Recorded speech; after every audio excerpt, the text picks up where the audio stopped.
జరిగేది జరగక మానదు అని రమణ మహర్షి చెప్తారు కదా, కర్మలో ఏముంటే అది జరుగుతుందని. అలా జరిగితే ఇంక దేవుణ్ణి పూజించడం ఎందుకు, దేవుడు ఎందుకు, ఈ భక్తికి దీనికి యూజ్ ఏంటి? ఇప్పుడు నేను చెప్తాను క్లియర్గానండి.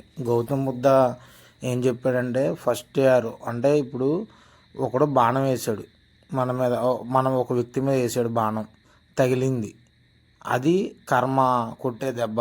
దాన్ని తప్పించడం ఎవరి వల్ల అవ్వదు. ఈవెన్ దేవుడికి ప్రే చేసినా సరే నీ ప్రారంధంలో ఉన్నది ఖచ్చితంగా జరిగి తీరుతుంది.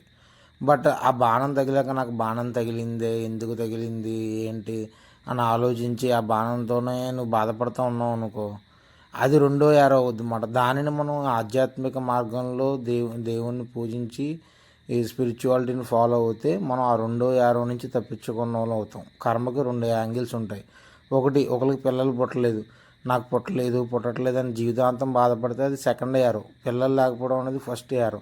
సెకండ్ యారోని మనం తప్పించుకోగలం. మన డెస్టినీ అంతే, ఇలా జరిగిందని యాక్సెప్ట్ చేయగలుగుతాం అన్నమాట. నిసర్గదత్ మహారాజు కూడా అదే చెప్తారు, యాక్సెప్ట్ వాట్ ఎవర్ కమ్. అంటే మీకు ఏమొచ్చినా యాక్సెప్ట్ చేయగలిగితే మీరు సెకండ్ యారోని మీరు ఫేస్ చేయగలుగుతారు.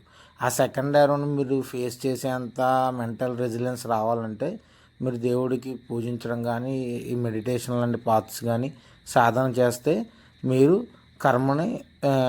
కర్మని విడిచి ముందుకు వెళ్ళగలుగుతారు సెకండ్ యారోని.